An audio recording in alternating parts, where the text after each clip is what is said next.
I've been doing this for a long time, a very long time. And let me tell you something. In all my years on the bench, I have seen every flavor of foolishness that a human being can cook up and serve to a judge. But every now and then, a case walks through those doors that reminds me exactly why I show up every single morning with my robe pressed and my patience ready. I said ready, not unlimited. Ready. Let me tell you about Gabriela Sanchez. She walked into my courtroom 19 years old. 19. I have shoes older than that. She was charged with aggravated assault with a deadly weapon, a second-degree felony in the state of Texas. And let me tell you what that means in plain English, because I don't do complicated when simple will do just fine. Second-degree felony, up to 20 years in prison, up to a $10,000 fine. 20 years, sweetheart. You'd be nearly 40 before you saw daylight as a free woman.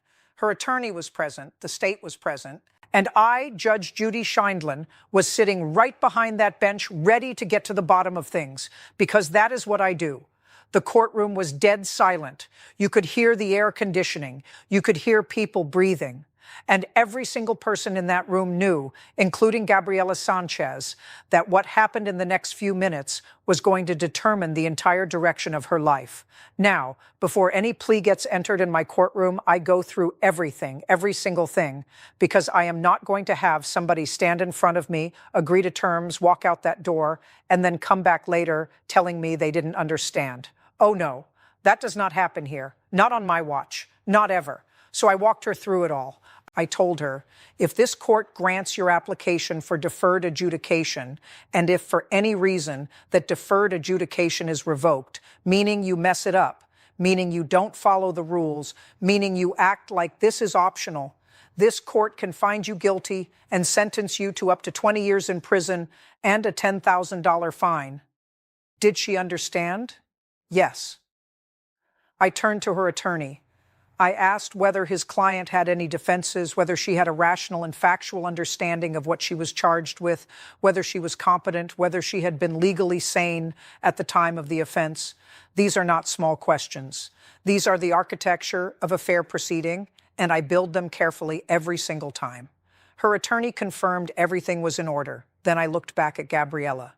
Had anyone threatened her, pressured her, put her in fear to get her to enter this plea? No. Anyone promise her anything outside of this agreement? No. Was she satisfied with her legal representation? Yes. Was she a United States citizen? Yes. Good. We could proceed. I walked her through the plea bargain page line by line. $1,500 fine. Affirmative finding of a deadly weapon. And I want everybody listening to understand what that means, because it is not a footnote. An affirmative finding of a deadly weapon in Texas affects parole eligibility if this young woman were ever sent to prison. It follows you. It is a serious designation, and I do not gloss over serious things. The state was recommending deferred adjudication. There was a companion case being taken into consideration, and there was to be restitution, if any, to 3 people whose names I will say clearly because they deserve to be acknowledged. Jose Caceres, Miguel Rosas, Ashley Alameda. Real people, not abstract concepts. Real human beings whose lives crossed paths with this defendant. I asked the defense, is that the plea? Yes, Your Honor. I asked the state, is that the plea? Yes, Your Honor. I reviewed her waiver of appeal. She had signed it in both places. She understood that by signing, she was surrendering her right to appeal. The only items eligible for appeal would be written pre-trial motions that had been filed, heard, and ruled upon. Her attorney confirmed no such motions existed. Then the state outlined what they were recommending beyond the agreement itself. 10 years of deferred adjudication, a TAP evaluation, 250 hours of community service, restitution, no contact with the victims. And I made it crystal clear to her, these are the state's recommendations. This court does not have to follow them. I am not a rubber stamp. I make decisions based on what is in front of me. Did she understand that? Yes, Your Honor. Then the moment arrived to the offense charged. How do you plead? Guilty? Not guilty or no contest. She hesitated just for a fraction of a second, but I caught it. I always catch it. That tiny pause where a person is standing at the edge of a cliff, deciding whether to jump or step back. The whole room held its breath. No contest. The state offered its exhibits. No objection from defense. I reviewed the stipulation of testimony, the police reports, the documentation, and I found, as I expected I would, sufficient evidence to support a finding of guilt. But I deferred that finding. That is what deferred adjudication means. It means I am choosing, as an act of judicial discretion, not to slam that gavel down on a final conviction today. It means I am giving this young woman an opportunity, a window, a chance to prove to this court and to herself that she can do better. That is not a small thing. Don't let anyone tell you that's a small thing. Subscribe now because you are going to want to see how this ends. Trust me. Here's where it gets interesting because I am not a conveyor belt. I am not here simply to process paperwork and move bodies from one side of the courtroom to the other. When a young person stands before me, especially a 19-year-old on a weapons charge, I want to know who they are, what made them, what they're working with, what they're working toward. I do this because conditions of probation are not one size fits all. They should mean something. They should address something real. So I started asking, if she were drug tested today, what would the results show? She told me marijuana. I had just had another defendant in my courtroom test positive for marijuana not moments earlier. So I pressed, anything else? No, ma'am. All right, I noted it. Then I asked her, why are you using marijuana? And she said, just to use it. I leaned forward slightly, just enough because in my courtroom, when I lean forward, everyone notices. The attorney noticed, the bailiff noticed, and Gabriela Sanchez most certainly noticed because what she had just said was not an answer, and she was about to find that out. Honey, just to use it, that is not an answer. That is the absence of an answer wrapped in a shrug. You're using a substance that is illegal in the state of Texas, illegal while on probation, and the reason you're using it is just to use it. I told her plainly and directly, that stops now. You are on deferred adjudication. Marijuana is not legal in Texas. It is not legal on probation. It is not a gray area. It is not something we're going to debate. It stops. Are you employed? No, Your Honor. How are you supporting yourself? My boyfriend. I see. Any children? No. Where are your parents? They're outside. Outside in the hallway. Now, that caught my attention. You have people who cared enough to show up to your court date, and you've got them sitting in a hallway. So I asked, do they know what's going on with this case? She wasn't sure. They just showed up, she said, and she didn't have a good relationship with them. I asked why, and I want to be clear about something. I was not prying. I was not being nosy. When I ask those questions, it is because I need context. If there is trauma in this young woman's past, if something happened in that home that wounded her, then I need to factor that into the conditions I'm setting. Maybe she needs counseling. Maybe she needs therapy. Maybe there's a reason she's making the choices she's making that goes deeper than bad judgment. But if the situation is simply that her parents have rules and she doesn't like them, and she moved out to live with her boyfriend on her own terms, that is a different story entirely. One is a wound, the other is a choice, and I treat them very differently. So I asked again, what are the issues with your parents? My father mistreats me. The courtroom shifted. I felt it before I saw it. That one sentence, quiet, almost reluctant, landed differently than anything else she had said. And for a moment, this wasn't a criminal proceeding anymore. It was something more human than that, something heavier. I heard that, I took it in, and I moved forward accordingly. I set proof of employment within 30 days, no employment as a home health care provider or in positions working with minors. Given the nature of this charge, a deadly weapon finding, those restrictions were not arbitrary. They were necessary, and they were non-negotiable. How far did you go in school? I graduated high school. Good, a foundation, something to build on. Then I asked her the question that seemed to catch her off guard. What do you want to do with your life? Not what do you need to do, not what are your obligations. What do you want? What are your hopes, your dreams, your aspirations? She thought about it for a moment, and then she said, performing arts, theater.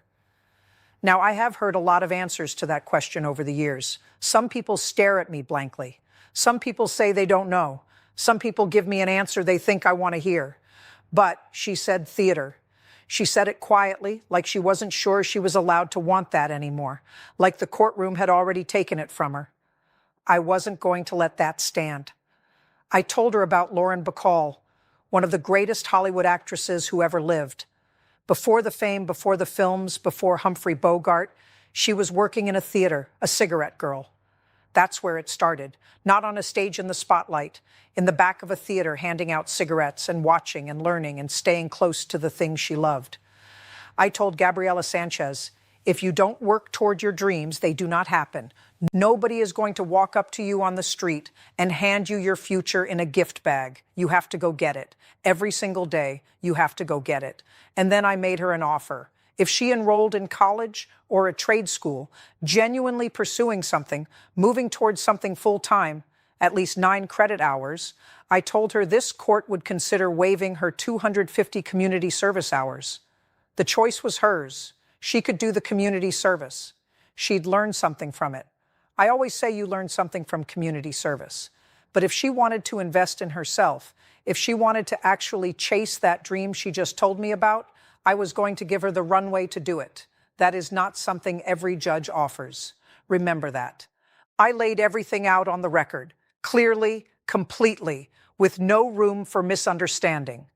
10 years of deferred adjudication, affirmative finding of a deadly weapon, $1,500 fine, proof of employment within 30 days, no employment as a home health care provider or working with minors, restitution to the victims, 250 hours of community service, waivable upon enrollment in college or trade school, anger management, regular reporting by Zoom or in person, regular urinalysis testing, field visits once a month for the first 3 months.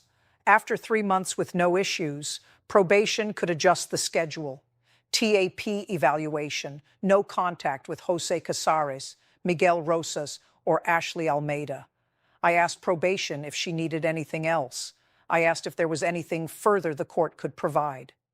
Then I showed Gabriela the trial court certification of her right to appeal, reviewed, understood, signed, because this was a plea bargain agreement, because she waived her right to appeal. This court's decision was final. She did not have my permission to appeal. Did she understand? Yes, Your Honor. We prepared to go off the record, and before we did, I looked at her one more time, and I said what needed to be said. This could have gone south so quickly. You could be looking at prison time. Think before you act. She said, yes, Your Honor. I told her good luck, and I meant it. She was directed to remain in the courtroom so probation could go over her conditions. I also asked probation to run a drug test, not for levels specifically, just a baseline screen to see where we were starting from, and I moved on to my next matter. If you are still with me, go ahead and subscribe now because this story is not even close to over. I had moved on.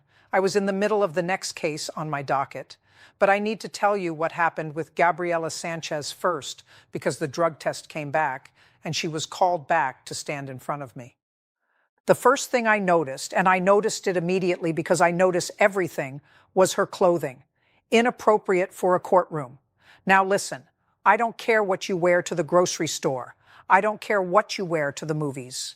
But when you walk into a court of law, you dress with respect for where you are. That tells me something about how seriously you are taking your situation, and what she was wearing told me she was not taking it seriously enough. But that was the small problem. My probation officer looked at me. I've been doing this long enough to read a face before a word is spoken. And right there, in that single look between me and my probation officer, the entire atmosphere of the courtroom changed.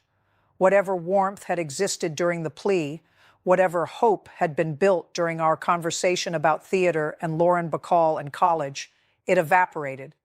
Just like that, the room went cold. I said it without preamble. You're positive for cocaine as well. Now, let me describe what happened next. This young woman, who had just stood before me not an hour earlier, who had just received deferred adjudication on a second-degree felony, who I had just talked to about Lauren Bacall and theater in college, looked at me like I had said something impossible. She said she didn't use anything other than marijuana. She insisted on it, said she had never used cocaine. I'm going to tell you what I told her. When you buy drugs off the street, and I am talking to everyone right now, not just Gabriela Sanchez, there is no label on the outside of what you're buying. Nobody has inspected it. Nobody has certified what's in it. You do not know, and you cannot know what your supplier has put into that product.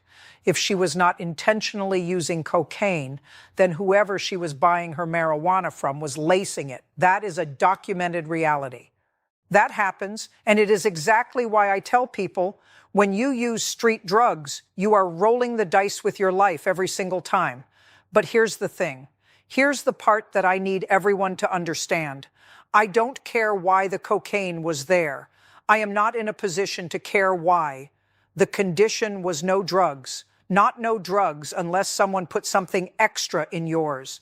Not no drugs unless you didn't mean to. No, drugs. Period. She stood there, and I watched the realization wash over her face, slowly, painfully, like cold water, that the second chance she had been handed less than 60 minutes ago was now slipping right through her fingers, and there was nothing she could say, nothing she could do. The test result was the test result. She had been on her deferred adjudication for less time than it takes to watch a movie, less time than it took me to explain her rights to her, and she had already violated it. I asked her if she and her boyfriend were using the same supplier. She said no. I asked where the boyfriend was. Had he left already? He had. He was probably outside waiting for her. Her parents were still in the hallway. Let me paint that picture for you one more time. This girl had a boyfriend waiting outside, parents in the hallway who showed up without even knowing exactly what was happening, and a judge who had just offered to waive her community service hours so she could go pursue her dream of performing arts. And she tested positive for cocaine.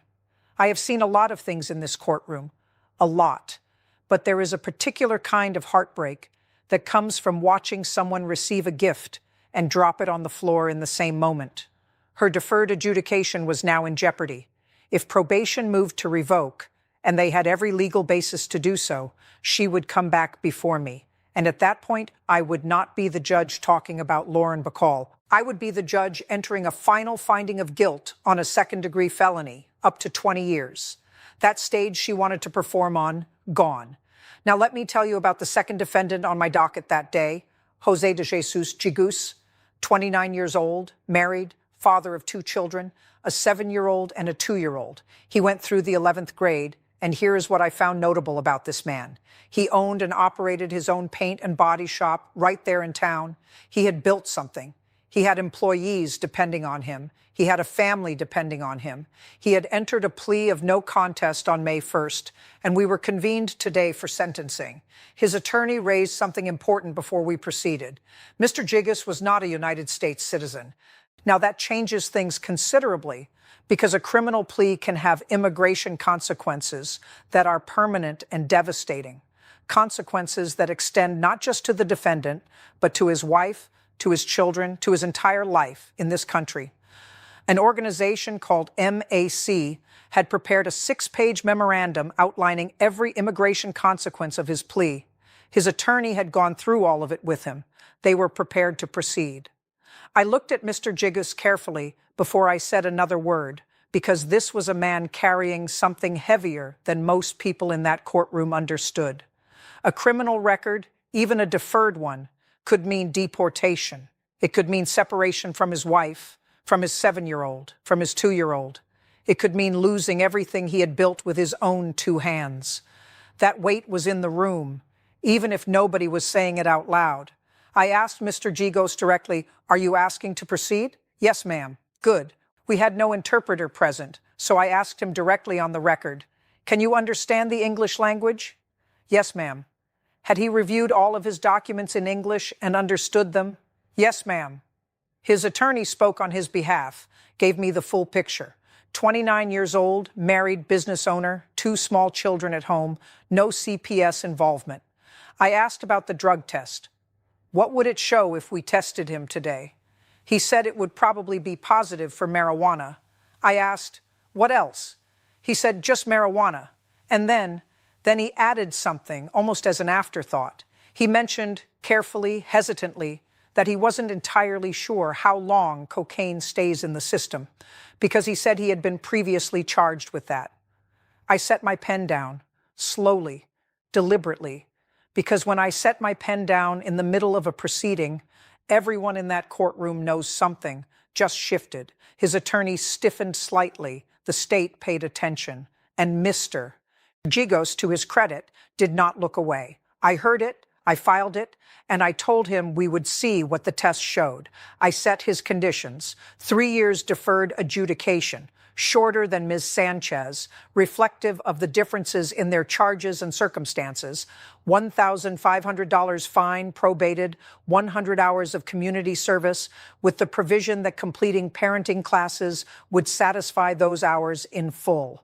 Because this man had a 7-year-old and a 2-year-old at home, and what they needed more than anything was for their father to be present, equipped, and responsible. Restitution, DWI education, victim impact panel, TAP evaluation with the court following TAP's recommendations. Though if inpatient treatment was recommended, we would begin with supportive outpatient treatment, regular urinalysis testing for levels, regular reporting by Zoom or in person, field visits once a month until further notice, proof of employment within 30 days, no employment as a home health care provider or with minors, 90 sober meetings in 90 days, no license suspension. I asked probation if there was anything else he needed. I asked Mr. Gigos directly, is there anything you need from this court to be successful? No. I showed him the trial court certification of his right to appeal. He understood he had waived that right. My decision was final, and then we went off the record. Go ahead and subscribe now, because what I said next is something every parent needs to hear.